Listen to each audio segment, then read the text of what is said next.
You know, sometimes you have good mornings, sometimes you have bad mornings, but sometimes you have great mornings. And those great mornings feature Periscope and delicious coffee. Come in, everybody. We have so much to talk about. So much. Lift your beverage. Here we go. Ooh.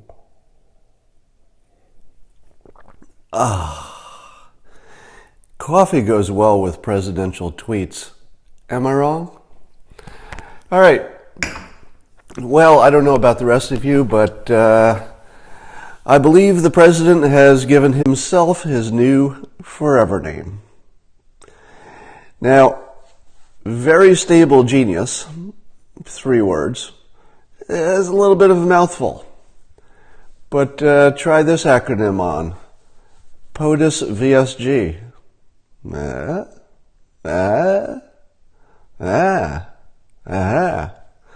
Yeah, wait till you see it written down. I just tweeted it. Hashtag POTUSVSG. Well, let's talk about this tweet. You all know what I'm talking about by now. The president has responded to the boy who cried wolf. His name is Michael Wolf. And he cried that the president is crazy. Everybody says the president is just a big baby. And he did all of that, Michael Wolf did, while looking and sounding exactly like Dr. Evil, but with glasses. So, how does a president respond when somebody says he's crazy and that he's stupid? What do? You're kind of, everybody in the world is saying crazy, stupid president, crazy, stupid president. Now, you can't just go out and say, here's what you shouldn't say. I'm not crazy. Mistake. That would be a persuasion mistake. Here's another persuasion mistake. I'm not stupid. Nope, don't say that. If I've taught you anything, it's that people don't hear the not word in a sentence. They feel the big themes. So if you say, I, Scott Adams, am not stupid, then all anybody hears is your name and the word stupid. Those are the dominant concepts in the sentence.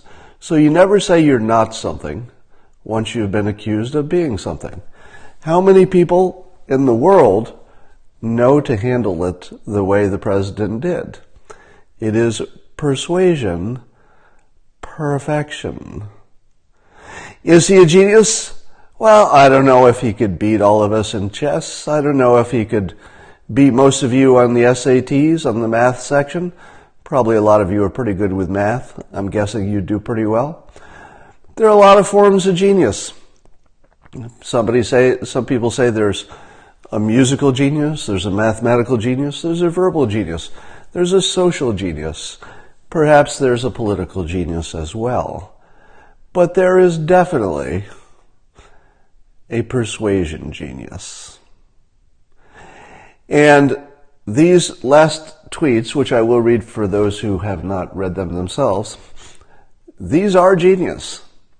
And what I mean by that is that almost nobody that you can imagine would have responded to these attacks, which are very effective, by the way.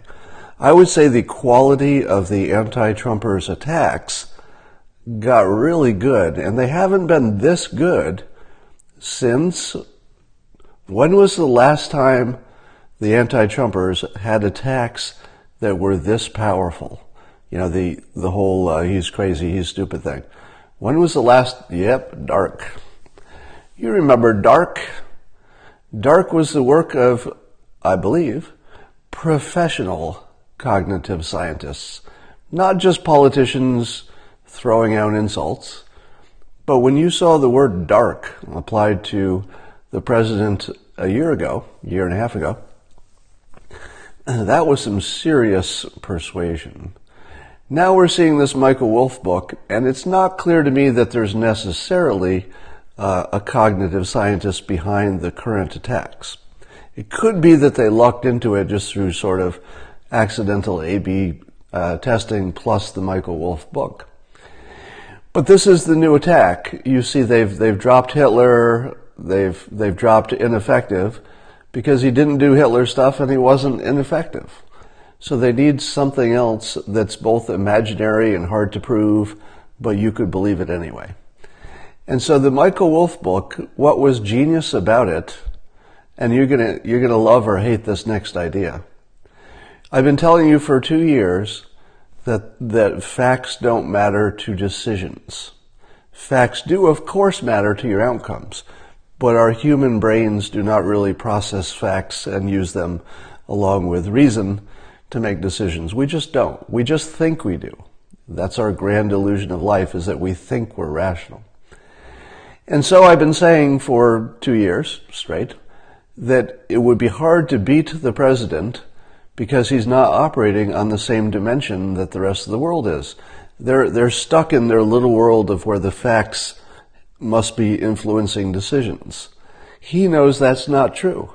Facts do not influence our decisions and never have and never will. So instead of doing what he knows won't work, which is sticking to the facts, the very stable genius President of the United States does not stick to the facts for one genius reason. Facts don't persuade. You want a good example of that? It's called the Michael Wolff book, Fire and Fury. We now know beyond any doubt that at least a lot of the facts, we don't know which ones exactly, but we have an idea about a lot of them. We know that a lot of the facts in that book are literally just made up. They are not facts. How persuasive is the Michael Wolff book? Really, really persuasive. Okay? I don't always say this about the anti-Trump side. I said it when they came out with Dark, and I'm pretty sure I was right about that. But this latest thing, the Michael Wolff book, which becomes the focus for the anti-Trumpers now, they have something to look at, to try to hang their hat on a little bit. The thing that makes it powerful is that it's clearly not true. That's why it works. If I've taught you anything, it's that when things are beyond believable, that's when you can't get them out of your head. And the thing that makes things beyond believable is that they didn't happen. The best way to make something that sounds like it's impossible that it could have happened is to actually make something up. And that's what Michael Wolff apparently did. Let me give you the best example. Geraldo talked about this on Fox News yesterday, but it's the best example, so I'll just reuse it. He said that in the book, that Michael Wolff, and then in interviews, I guess he said this, so more in the interview than in the book. Michael Wolff said that to a person, according to Michael Wolff, 100% of the people he talked to who are close to the president, including family members, say that he is mentally incompetent for the job. Now, you don't need to dig too much deeper to know that that's not true. Okay? It might be true that people said bad things about the president, and that would be true for 100% of presidents. Right? If you went behind the scenes for every president, you would find all kinds of people who said, that he's an idiot, he's doing everything wrong, he's focusing on the wrong things, he's a sellout. There's no leader at that level that you can't find lots of people to say bad shit about. But the part that makes it clearly unbelievable, meaning it didn't happen, is that he said 100% of the people he talked to said that their own president, the people they worked for, the people who would be fired if it came out in the book, talked on the record and said that their boss was mentally incompetent. That, my friends, did not happen. It did not happen. Right? You don't have to be a genius to know that none of that happened. Of course, there are people who criticize the president. Now, here's the reason that people will criticize the president. Do you know why people say their boss is stupid? Who is the expert in the world about calling their boss stupid? In the entire planet Earth, the whole planet and the history of humankind, who is the world's expert on calling bosses stupid? Me. Literally my job for about 30 years is dealing with this world in which the employees think their boss is stupid. One of the reasons that you think your boss is stupid is because they do stupid things. The other reason, and the far more common reason, is that your boss knows more than you do, so you don't understand why your boss is doing what your boss is doing. Almost always, when an employee calls the boss stupid, it's because the employee doesn't have all the variables. They either know less, or they are less intelligent than their boss. So they say, well, the boss is stupid because he's doing what I wouldn't do. Let me ask you this. I'm assuming that there were, in fact, people, in the White House who said negative things about Trump. You have to assume that some of that's true because he's a boss and every boss has negative things said about him. Why do you think those people disagreed with what he was saying and doing? It's because it's not what they would say and do, right? So people are wrong when they don't do and say the things that you would do and say in their position. That's how you judge that they're wrong. You can't independently judge that they're smart or not. Now let me ask you this. How many people on the president's staff could have done what he did, which is run for president and win without political experience? How many people were smart enough to know that all of that tweeting was not just not a bad idea, but was a frickin' great idea? Like one of the greatest ideas ever in politics is the tweeting, all right? So I'm getting a little off my main point here, so let me pull it back. So if you're the president and you've got this super high quality persuasion that's hitting you hard, and it's the new, it looks like it's going to be the 2018 theme, right? They do a theme every 6 months or so, every year. So last year was Hitler, and then it moved to incompetent, and now it's going to move to full out, mental illness. Now the reason that that's dangerous is that President Trump, in the normal course of the way he operates, will do plenty of things that his opponents will say, well, that was crazy, or he misused a word there, that must be Alzheimer's. So the opportunity for confirmation bias to jump in and keep telling you, well, everybody's been saying he's crazy, and he did that thing that I don't understand, and I wouldn't have done, must be crazy. So that's what makes this such a good attack, is that you will see tons of confirmation bias to support it. It's guaranteed, because it's just his normal personality, gives you lots of opportunity for that. Now, so what does the president do? You can't simply deny the claim. You can't just say, I'm not stupid, I'm not crazy. Because you know who says I'm not stupid and I'm not crazy? People who are stupid, people who are crazy. That's two groups of people who think they're not stupid and not crazy. So he couldn't do that. So what does he do? What does he do when he's locked into a trap and he can't get out? What do you do when it's impossible to get out of the box that your enemies have painted you into? Well, what you do is something they really didn't expect. And who is better than doing things his enemies didn't expect? And man, I'm not sure I expected this. But let me read it to you, because it's just wonderful.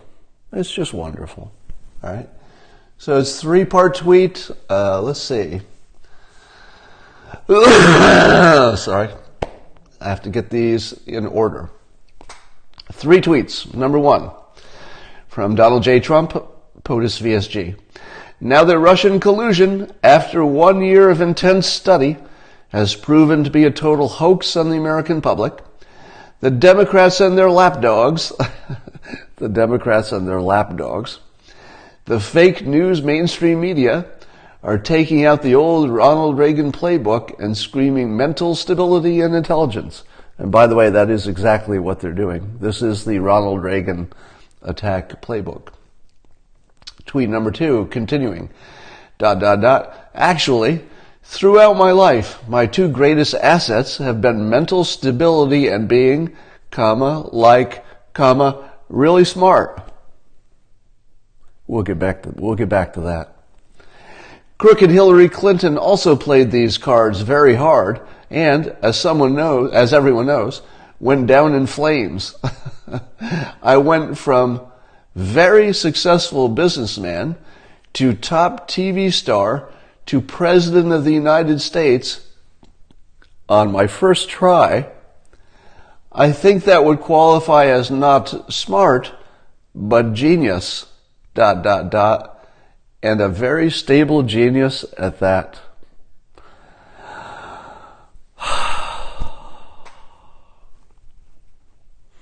Could I love this more? I could not. I could not love this more. I am loving this at the maximum that my love can generate. Let's go through why this is genius. As Mark, I think Mark is here, commented ahead of me because he's been paying attention. So what the president has done as his response is he's first of all thrown lots of chum into the news cycle, which he does well. That part is just business as usual. He dominates the news cycle by putting things in his frame. But here's the very best part. He's making you think past the sale of genius by saying he's a very stable one. So it's much more powerful to, instead of say, I'm a genius, you say, I'm a very stable genius, because it makes you think past, do I buy the car, that decision, to, do I want the red one or the blue one? Well, is he a stable genius or an unstable genius? But I've already sort of uncritically accepted the genius part. Now here's the thing. What will his critics do now that he's made this provocative, offensive defense? So this is defense played as offense. All right, this is pure offense, but it serves as defense to keep his critics, in his cycle. He is going to make every critic in the world sarcastically, and let me pause for a moment. Who are the most sarcastic people in the country? The most sarcastic people in the country are the critics of President Trump. They are sarcastic because they don't understand how humor works. People who don't understand humor think that sarcasm, if used in any form, is actually sort of humor, and they think they're doing it when they do sarcasm. So watch how many times in the next year you're going to hear some version of this tweet. Well, here comes another decision from our genius president. Oh wait, hold on. You know what we need? This requires the goatee. I would now like to do my impression of the near future in which every anti-Trumper tries to use their sarcasm in replace of humor, because they can't do humor, but they can do sarcasm. That's sort of like the child's version of humor.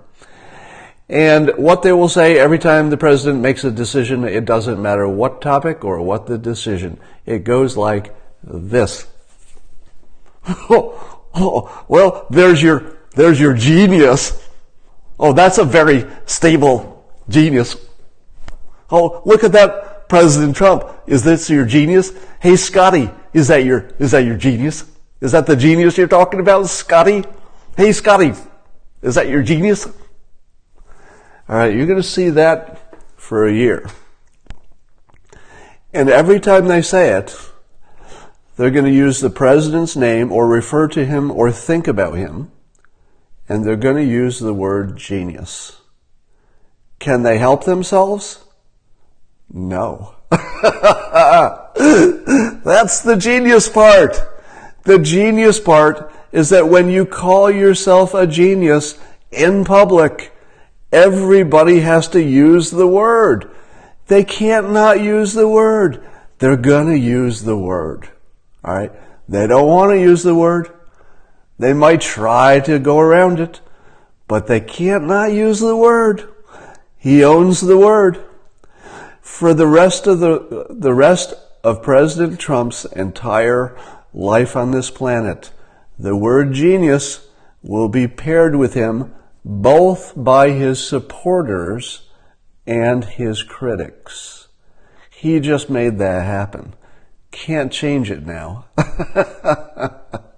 Now, if it turns out he really goes crazy, all bets are off. But so far, if we were to judge by the quality of these tweets, I can tell you that the mainstream media will not understand what they just saw, and they will say, not only is, well, let me augment the beard.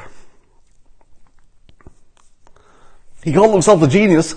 He's not only a genius, but he's a narcissist. He's a dangerous narcissist because he called himself a genius in a tweet.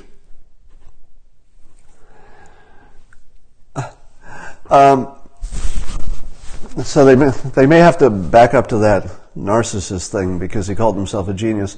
But the fact is, I am a bit of an expert in this category. All right, I do communicate with the public in short sentences for a living, and the marketplace has decided that I'm good at it. So I can't judge, for example, the president's math skills. I can't judge that. I've never seen him. I'm not an expert at math anyway. I can't judge some of his political opinions. I don't know what to do with TPP exactly. A lot of things I can't judge. But there is one thing I'm going to claim expertise at. I believe I am an expert, and you fact check me if you like, on the writing of short, funny sentences that get their point across. Would you all agree that based on my track record as the creator of Dilbert and, a writer of some success, that you would call me an expert in this narrow field of writing short, clever sentences that get your point across? Will you give me that? All right. In my opinion, as an expert in this narrow field of writing short, effective sentences, this, my friends, is genius. What you're seeing is absolutely genius. Now, the fact that he layered genius, actual genius, execution genius, on top of this technique, which will pair in people's mind the word genius and Trump forever, it's just genius, And what is the funniest part? Do you know how many people are going to mock me for saying that he's genius? Because you know that somebody's going to retweet this. They're going to take this Periscope, or they're going to take a quote out of it, and they're going to say this. Well, the Dilbert guy says he's a genius, so it must be true. Or they'll say, well, the guy who does Garfield thinks the president's a genius. I'm convinced.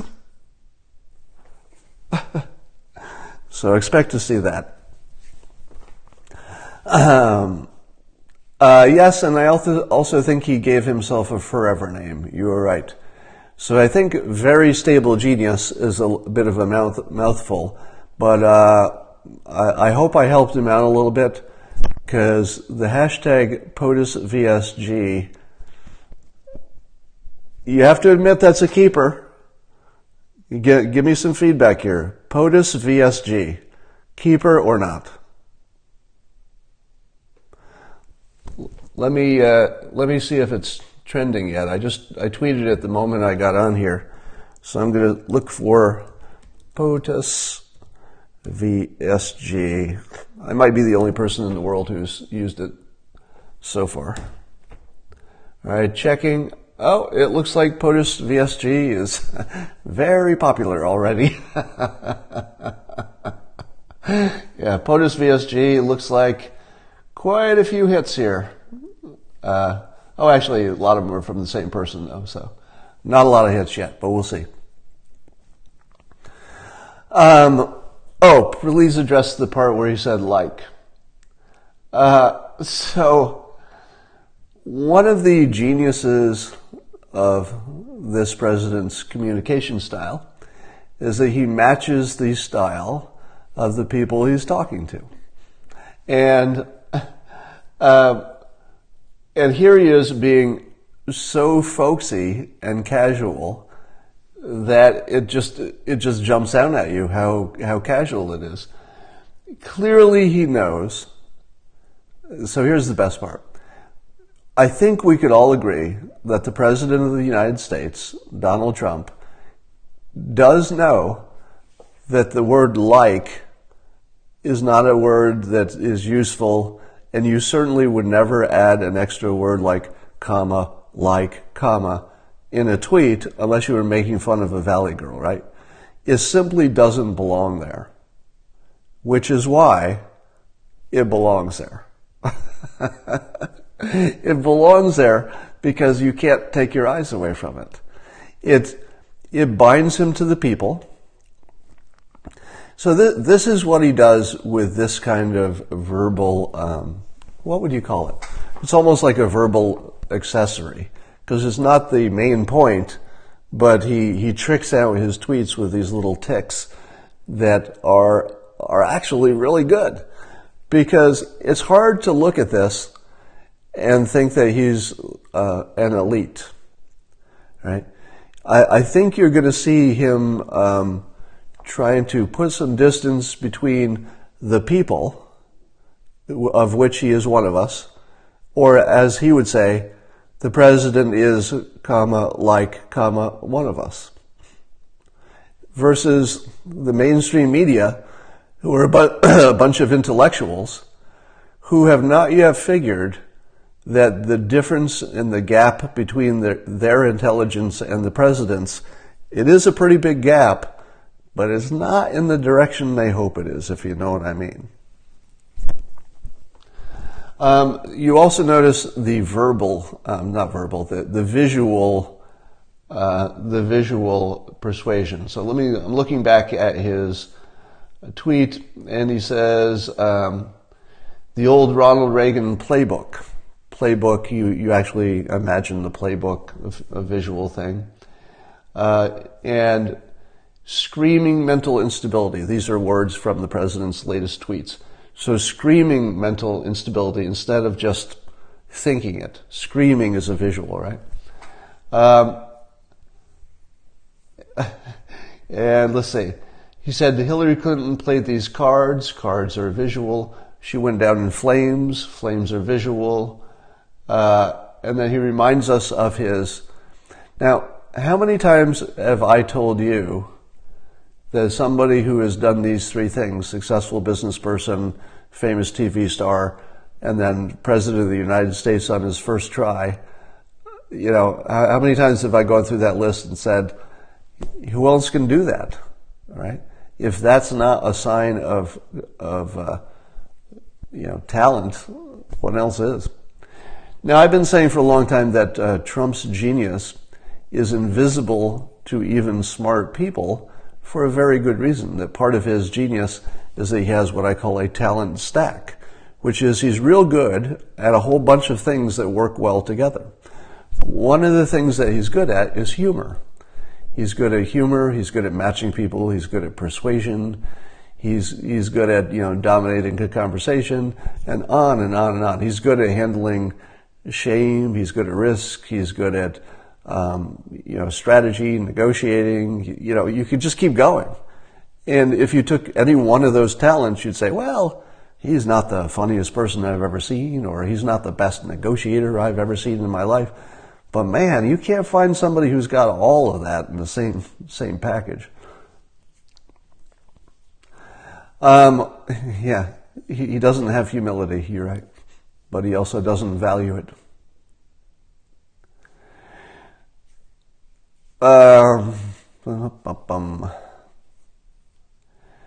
Bootlicker. Hillary's house was in flames. Yeah, they just said Hillary Clinton went down in flames at the same time that her house actually went up in flames. Yeah. Hillary's house went up the way she went down.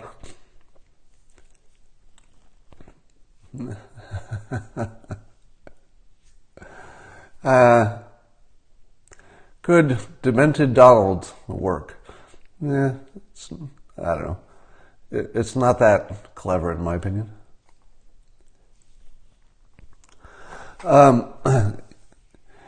So look for every one of the president's critics to fall headlong into his trap today. The trap, of course, being that they will say, no, Donald Trump is not a genius. He's definitely not a genius. We don't think he's a genius, until the words genius and President Trump are locked together in your mind. All right, so everybody use your hashtags today. POTUSVSG. Sounds like a TV show. Sounds like something on CBS, doesn't it? Some of you are saying you've got a frozen screen, but everything's good on my end, so I think the freezing might be on your end. What do you think about watching the fake news awards on Monday together? Anybody want me to Periscope during the fake news awards? Some of you got frozen. Okay. It was you. All right. So some of you had to refresh to get unfrozen, apparently. All right. So I don't know what my calendar is tomorrow. I think I'm available. So we will do a little periscoping during the fake news awards tomorrow. I believe that they are at 5 Eastern. So if you're in California, 2 p.m. All right, so I will sign on for those. Make sure you have your TV on, because I don't want you to have to listen to my TV through the Periscope. I know everybody's going to yell at me and say, turn up your TV. Well, I'll probably have to.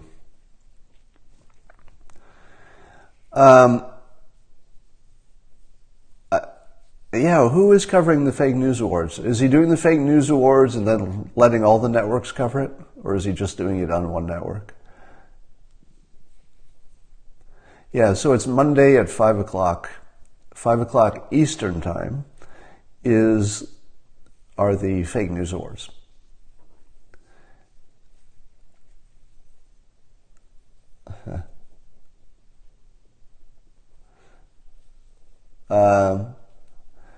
Will it be genius periscoping? Of course. By the way, I'm going to give you a little, let's see, not a quiz, a challenge. There was someone else, a famous person, who used the same method that President Trump is using right now to claim he is a genius, so that his critics will continuously mock him for not being a genius. Someone else did that. And I want you to see if you can come up with who did that. And get back to me on that. All right? It's not the first time you've seen this trick. There's someone else who did this trick. Someone very persuasive. All right, and that's all for now.